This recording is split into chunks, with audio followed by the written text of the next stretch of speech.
In Hindu tradition, there are 12 sanctuaries where Lord Shiva is believed to have manifested directly from the earth. A Jyotirlinga carries a distinct designation.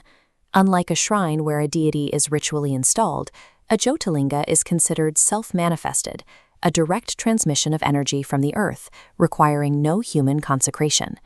For pilgrims, this journey is about settling spiritual accounts. Visiting these specific sites is understood as a way to cleanse karmic debt and move toward final liberation. Because each site represents a unique facet of divine power, witnessing the full circle of 12 marks the resolution of a devotee's ultimate religious obligation. But the geography of this devotion is immense. The 12 shrines are scattered across the entire Indian subcontinent. You are traversing from the freezing high-altitude peaks of the Himalayas to the tropical coastline of the deep south. Attempting the entire Dwadasa Jyotirlinga Yatra as a single, continuous trip often leads to physical exhaustion, blown travel budgets, and complete logistical collapse. Success requires regional clustering, organizing your journey by travel density and seasonal accessibility rather than attempting a linear path. To reach the destination, you have to replace momentum with a calculated geographical plan. The Western and Central Circuit is the most efficient starting point. This cluster across Gujarat and Madhya Pradesh connects Somnath, Nageshwar, Mahakaleshwar, and Omkareshwar. The advantage here is infrastructure. Well-paved highways and urban centers make it possible to visit 4 shrines in a single week. You begin with Somnath on the Arabian seacoast.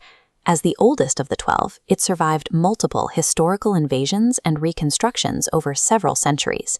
Nearby Nageshwar houses a massive seated idol of Shiva, while inland, Omkareshwar sits on a river island naturally shaped like the sacred Om symbol.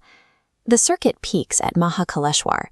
This lingam faces south, the direction associated with death, requiring an early morning ritual where sacred ash is offered to the deity.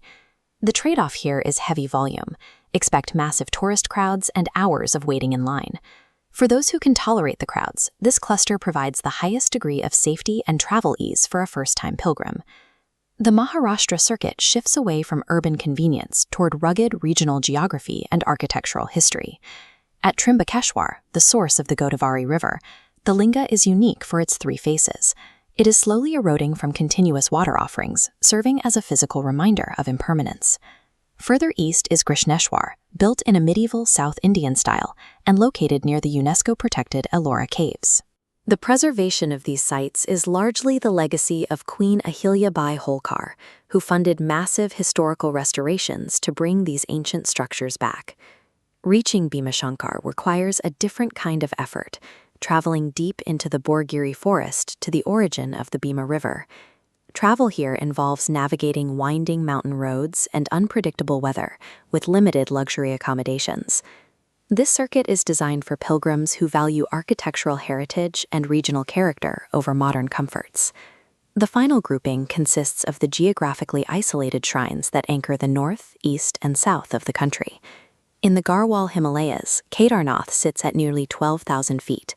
The altitude and terrain make this a demanding physical undertaking. The shrine is only accessible during a tight summer window, and the trek requires specific conditioning for high-altitude weather shifts. To the east, Kashi Vishwanath in Varanasi focuses on a different intensity. The city is centered on the attainment of moksha, or liberation from rebirth. Navigating the temple requires moving through the sensory density of Varanasi's ancient ghats and narrow alleyways. At the southern extreme, Rameswaram features the longest temple corridors in India, requiring a dedicated journey to the coast of Tamil Nadu. Reaching these 3 extremes requires the greatest investment of time and physical labor, providing the isolation and environmental shifts often sought in traditional ascetic practice. To ensure the journey is completed, you must discard the idea of visiting all 12 shrines sequentially on a first attempt. This chart maps the most appropriate starting cluster based on your current travel capacity. If you are traveling for the first time or with elders, choose the Gujarat and Madhya Pradesh circuit for its infrastructure and medical accessibility. If you prioritize nature and isolation and have the necessary physical fitness, focus on the summer window for the Kedarnath route. For those focused on architectural history and complex ancient rituals, build your trip around the Maharashtra and Varanasi circuits. The logistical friction, the distances, the crowds, and the thin air is an inherent part of the pilgrimage. The external travel acts as a catalyst for internal change. By navigating physical obstacles, you are believed to clear internal barriers to spiritual growth. The value of the pilgrimage lies in the balance between spiritual ambition and physical reality. Choosing the route that challenges your boundaries while respecting your limits creates the most sustainable path to the final destination.